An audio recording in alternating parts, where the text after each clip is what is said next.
Hey, I'm Travis Engel, gear editor at Bike Magazine. I'm here with John Weber and Ryan Kleek, and we're in Marquette, Michigan, testing bikes for the 2018 Bible of Bike Tests. Today we rode the Mondraker Foxy Carbon RRSL, and the story with this thing starts with geometry. I mean, Tell us the story. So a long time ago, in 2015 or something like that, Mondraker came up with their version of the long front end, rear short end kind of concept. Mm-hmm. And I mean, it was pretty extreme. They had this. Have you seen that stem, the baby fist stem? Yeah. It's like a 10 millimeter offset stem that's on top of the steer tube. He was holding an apple. The baby's arm holding an apple.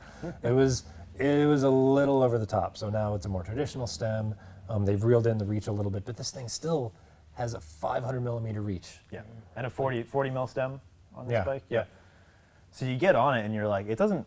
When you're sitting on top of it, doesn't necessarily look like anything crazy because it's normal stem, but then you start descending on this bike, and holy shit, it definitely feels like something else. Yeah. I just thought this thing had next level stability on the descents. It had been years since I'd ridden a Mondraker, and I think the only one I'd ever ridden before was their downhill bike a few years ago. This I didn't really have many expectations for. However, I was blown away about it because it was extremely agile. I found for being as long as it is, that is probably because the bike's relatively lightweight for the category, and you tend to find lightweight bikes when they're around $9,000. So that's no surprise.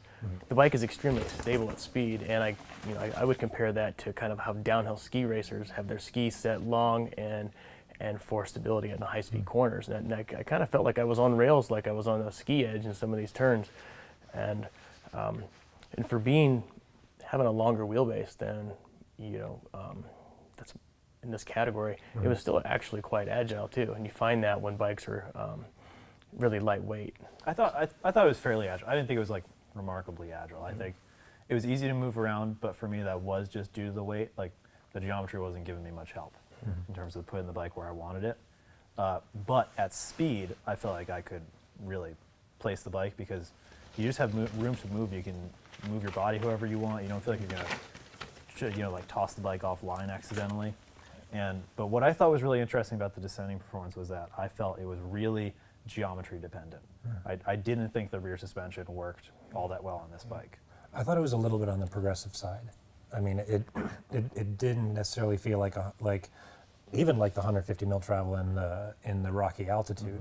I mean, it took a lot to use all of that. Yeah. So yeah, I'm on board with you there. And I had it soft. I was getting to the bottom of the travel, but yeah, compared to the Kona or the Rocky, or and we're talking about the Kona Process or the Rocky Altitude, or even the Yeti SB5 in some respects, I thought was plusher on descents than this bike.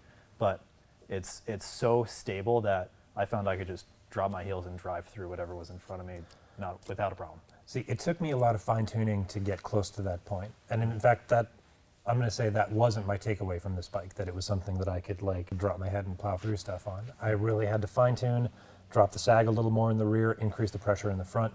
A lot of the reason is the stack on this bike is relatively low. I actually ended up with two 10 millimeter spacers under the stem before I really felt comfortable plowing with it. But what I think that brings to it is a lot more of an all-around kind of capability, and not the kind of all-around that it makes compromise in its stability or confidence. It's a really stout feeling, responsive kind of bike. It's not spindly or it's not getting bounced around or anything, but just it's the fact that it's kind of a neutral feeling bike. I mean, I felt a lot more comfortable actually yesterday when we were doing a little more up and down traversy type stuff. Like it was something that you could ride on moderate incline stuff, but still get rad with it. Yeah, I felt like it. I didn't think it was too much of a handful on the climbs. For a bike with a 1224 millimeter wheelbase, I was surprised by how well and how easily I could move it around going uphill. For sure, there were like some tight, ridiculous 9-degree corners that this thing made even harder than they would have been already. But for bobbing and weaving up techie climbs, I didn't run into any issues because of the bike's length.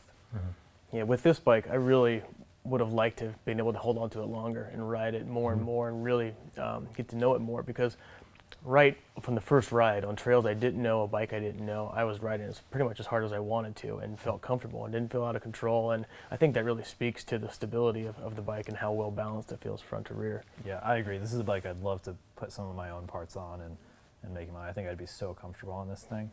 The one part that I think really held it back for us was the Ardent tire in the rear, because we did have to jack up the pressure in that thing to resist flats, and that probably affected our impressions of the rear suspension performance. And I mean, we're in the era of wide trail tires and everything, and it's a 2.3 tire set on this, so it felt a little bit undergunned, I agree, in the tire category. I mean, I was curious the whole time I was riding this. I mean, it never disappointed me in any way, but I was kind of in the back of my mind. I was like, man, I wonder what this would be like with a coil shock or a 10 mil travel longer fork in the 36. And turns out they actually offer a spec in that exact same scenario. Yeah. So you're talking about the Foxy Carbon XR. Yeah, that seems like it's a little more gravity oriented, a little perhaps more robust to take some harsher hits at speed, which is you're splitting hairs right there because this is extremely capable as it is already. But that was kind of in the back of my mind as what would it be like to ride with a little more robust suspension setup. No, I don't think you're splitting hairs. I think this bike is begging for a coil shock. Yeah. And that would nail exactly kind of my hesitation on it was the little bit lower stack. Like if I were a little bit higher in the front end and had a little more kind of the linear advantage of the coil shock. So yeah, I think the Foxy Carbon XR is probably a pretty rad build. Now this build goes for $9,100. Yeah. Now the last few imports we've seen, Canyon, YT, go consumer direct. You can get them online. You cut out a couple of middlemen, and this bike is going to have a really hard time competing with those guys. But this is what Mondraker wanted. They wanted people to have the shop experience. So it's an honorable effort, but it's an uphill battle in today's market. Well, if you were selling me one, I'd be buying. Maybe not for that price, but I'd be buying. Subscribe to our YouTube channel so you don't miss out on any other Bible videos.